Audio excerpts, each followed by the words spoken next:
ನಮ್ಮ ನೆಚ್ಚಿನ ವಾರ್ತಾಭಾರತಿ ಪತ್ರಿಕೆ 21 ವರ್ಷಗಳನ್ನು ಮುಗಿಸಿ 22ನೇ ವರ್ಷಕ್ಕೆ ಕಾಲಿಡುತ್ತಿರುವುದು ತುಂಬ ಸಂತೋಷದ ಮತ್ತು ಅಭಿನಂದನೀಯ ವಿಷಯ. ಈ 21 ವರ್ಷಗಳ ಕಾಲವೂ ಕೂಡ ನಾನು ವಾರ್ತಾಭಾರತಿಯನ್ನು ಓದುತ್ತಾ ಬಂದಿದ್ದೇನೆ. ಅದರ ವಾರ್ಷಿಕ ಸಂಚಿಕೆಗಳಿಗೆ ಲೇಖನಗಳನ್ನು ಕೂಡ ಕೊಟ್ಟಿದ್ದೇನೆ. ಅದು ನಡೆಸುತ್ತಿರುವ ವಾಗ್ವಾದಗಳಲ್ಲಿ ಎಷ್ಟೋ ಬಾರಿ ಭಾಗವಹಿಸಿದ್ದೇನೆ. ಇದು ಒಂದು ಸಂತೋಷದ ವಿಷಯ, ಅಭಿಮಾನದ ವಿಷಯ. ಒಟ್ಟು ಕನ್ನಡದ ಸಂದರ್ಭದಲ್ಲಿ ವಾರ್ತಾಭಾರತಿಯ ಕೊಡುಗೆ ಈಗ ನನಗೆ 2 ರೀತಿಯಿಂದ ಭಾಳ ಮುಖ್ಯ ಅಂತ ಕಾಣ್ತದೆ. ಮೊದಲನೆಯದು, ಒಂದು ಪತ್ರಿಕೆಯಾಗಿ ಮತ್ತು ಡಿಜಿಟಲ್ ಮಾಧ್ಯಮದಲ್ಲಿ ಅದು ಕನ್ನಡ ಭಾಷೆಯನ್ನು ತುಂಬ ಚೆನ್ನಾಗಿ ಬೆಳೆಸಿದೆ.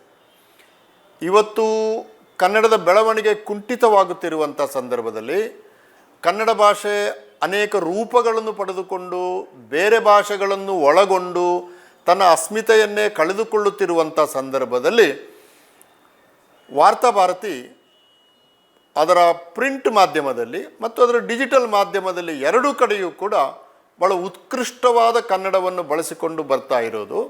ಮತ್ತು ಭಾಷೆಗೆ, ಪ್ರತಿ ಭಾಷೆಗೆ ಒಂದು ಘನತೆ ಇರ್ತದೆ. ಆ ಘನತೆಯನ್ನು ಉಳಿಸಿಕೊಂಡು ವಾಗ್ವಾದಗಳನ್ನು ಮುಂದುವರಿಸಿಕೊಂಡು ಹೋಗುತ್ತಿರುವ ಒಂದು ರೀತಿ ಇದೆಯಲ್ಲ, ಇದು ವಾರ್ತಾಭಾರತಿ ಭಾಳ ವಿಶೇಷವಾದ್ದು. ಕನ್ನಡದ ಇನ್ನೂ 1-2 ಪತ್ರಿಕೆಗಳು ಆ ಮಟ್ಟದಲ್ಲಿಯೇ ಇವೆ. ಹಾಗಾಗಿ ಭಾಷೆಯನ್ನು ಬೆಳೆಸುವಲ್ಲಿ ಭಾಳ ಮಹತ್ವದ ಕೊಡುಗೆಯನ್ನು ಕೊಟ್ಟ ವಾರ್ತಾಭಾರತಿ ಇದೆಯಲ್ಲ, ಅದು ಐತಿಹಾಸಿಕವಾಗಿ ಭಾಳ ಮುಖ್ಯವಾದಂಥ ಒಂದು ಕೆಲಸ. ಎರಡನೇದಾಗಿ, ಈಗ ಒಂದು ಭಾಷೆಗೆ ಬೇರೆ ಬೇರೆ ಆಯಾಮಗಳಿರ್ತವೆ. ಅದಕ್ಕೆ ಭಾವನಾತ್ಮಕ ಆಯಾಮಗಳಿರ್ತವೆ, ಅದಕ್ಕೆ ಶೈಕ್ಷಣಿಕವಾದ ಆಯಾಮಗಳಿರ್ತವೆ ಸಂಶೋಧನೆ ಇತ್ಯಾದಿಗಳಲ್ಲಿ, ಅದಕ್ಕೆ ಧಾರ್ಮಿಕವಾದ ಒಂದು ಆಯಾಮಗಳಿರ್ತವೆ. ಹೀಗೆ ಭಾಷೆಗೆ ಅನೇಕ ಆಯಾಮಗಳಿರ್ತವೆ. ಆದರೆ ವಾರ್ತಾಭಾರತಿ ಅದರ ಕೊಡುಗೆ ಎಲ್ಲಿದೆ ಅಂತಂದರೆ, ಕನ್ನಡ ಭಾಷೆಗೆ ಒಂದು ವೈಚಾರಿಕ ಆಯಾಮವನ್ನು ಕೊಟ್ಟದ್ದಿದೆಯಲ್ಲ, ಇದನ್ನು ಬಹಳ ಪತ್ರಿಕೆಗಳು ಮಾಡಿಲ್ಲ. ವಾರ್ತಾಭಾರತಿ ಮಾಡಿದಷ್ಟು ಚೆನ್ನಾಗಿ ಬೇರೆ ಪತ್ರಿಕೆಗಳು ಮಾಡಿಲ್ಲ.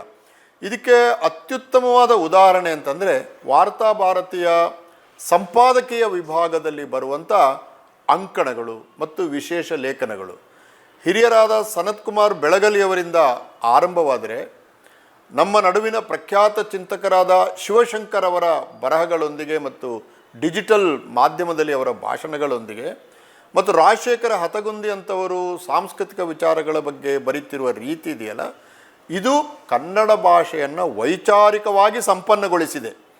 ಹೀಗಾಗಿ ಭಾಷೆಯ ಉಳಿವು ಮತ್ತು ಅದರ ವೈಚಾರಿಕ ಸಂಪನ್ನತೆಯನ್ನು ಹೆಚ್ಚಿಸುವುದಿದೆಯಲ್ಲ, ಈ 2 ಕೆಲಸಗಳನ್ನು ಕಳೆದ 21 ವರ್ಷಗಳಲ್ಲಿ ವಾರ್ತಾಭಾರತಿ ಮಾಡಿದ್ದರಿಂದ ಇವತ್ತು ತಕ್ಕ ಮಟ್ಟಿಗೆ ನಾವೆಲ್ಲ ಒಂದು ಸಮಾಧಾನದ, ಸಂತೋಷದ ವಾತಾವರಣದಲ್ಲಿ ಇದ್ದೇವೆ. ಹಾಗಾಗಿ ಇವತ್ತು ಸ್ವಲ್ಪ ಸಮಾಧಾನದಲ್ಲಿ ನಾವು ಇದ್ದೀವಿ ಅಂತಂದರೆ ಅದಕ್ಕೆ ವಾರ್ತಾಭಾರತಿ ಕೂಡ ಕಾರಣ. ಅದಕ್ಕೆ ಸಂಬಂಧಿಸಿದ ಎಲ್ಲರನ್ನೂ ಕೂಡ ನಾನು ಅದರ 22ನೇ ವರ್ಷದ ಹುಟ್ಟುಹಬ್ಬದ ಸಂದರ್ಭದಲ್ಲಿ ಅಭಿನಂದಿಸ್ತೇನೆ. ನಮಸ್ಕಾರ.